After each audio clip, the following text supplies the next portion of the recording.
सलाम, नमस्ते, सत श्री अकाल। मैं हूं रजा और आप देख रहे हैं रजाग्राफी की मिडिल ईस्ट स्पेशल रिपोर्ट। बहुत बड़ा खुलासा हुआ है, बड़ा अपडेट है मेरे पास, सीधा बता रहा हूं। आगे बढ़ने से पहले गुजारिश यही है कि चैनल को सब्सक्राइब जरूर करिएगा। मोहतरम हज़रात, बता दूं आपको कि ईरान को तीसरे देशों के जरिए, यूरोपियन देशों के जरिए इजराइल ने एक नहीं, दो नहीं, तीन नहीं, कई मर्तबा पैगाम यानी मैसेज भेजा है, संदेश भेजा है। और पता है इजराइल ने ईरान से क्या कहा है? ईरान से इजराइल ने कहा है कि आपके साथ पापा, आपके साथ हम कोई मिलिट्री कॉन्फ्लिक्ट्स नहीं चाहते हैं। 12 दिन की मार नहीं झेल पाया इजराइल। अमेरिका और इजराइल ने मिलकर 12 डेज वॉर की कितनी शेखियां बगारी हैं। अब सच सामने आ गया है, समय बहुत बलवान होता है। इजराइल ने कह दिया है कि ईरान के साथ हम कोई, यानी आपके साथ कोई कॉन्फ्लिक्ट नहीं चाहते हैं, हम कोई भी लड़ाई नहीं, मतलब हम आपसे जंग नहीं करना चाहते। पता है ईरान ने नहले पे दहला क्या कर दिया? ईरान ने कह दिया हम इजराइल की इन तमाम बातों को रिजेक्ट करते हैं, हमें इजराइल पर भरोसा नहीं है और हम जो जंग की तैयारी कर रहे हैं हम पूरी तरह से तैयारी करते रहेंगे, किसी के कहने पर हम नहीं रुकेंगे। वहीं ईरान के अंदर पूरी तरह से जंग की तैयारी है। ईरान लॉन्ग रेंज की मिसाइलें बना चुका है और मास प्रोडक्शन कर रहा है बैलिस्टिक मिसाइल्स का। इन तमाम चीजों को देखने के बाद इजराइल को दस्त लग गए हैं। जो कभी नहीं होता था वो भी हो गया है।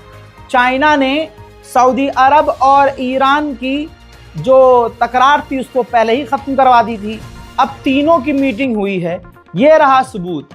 ईरान, चाइना और सऊदी अरब तीनों की मीटिंग हुई है और तीनों ने कहा है कि मिलकर साथ में और भी हर फील्ड में काम करेंगे, चाहे वो हथियारों का फील्ड क्यों ना हो। और सऊदी अरब और ईरान ने जॉइंट स्टेटमेंट जारी किया है इजराइल के खिलाफ और कहा है कि इजराइल इसी वक्त गाजा और फिलिस्तीन में हमले बंद कर दे।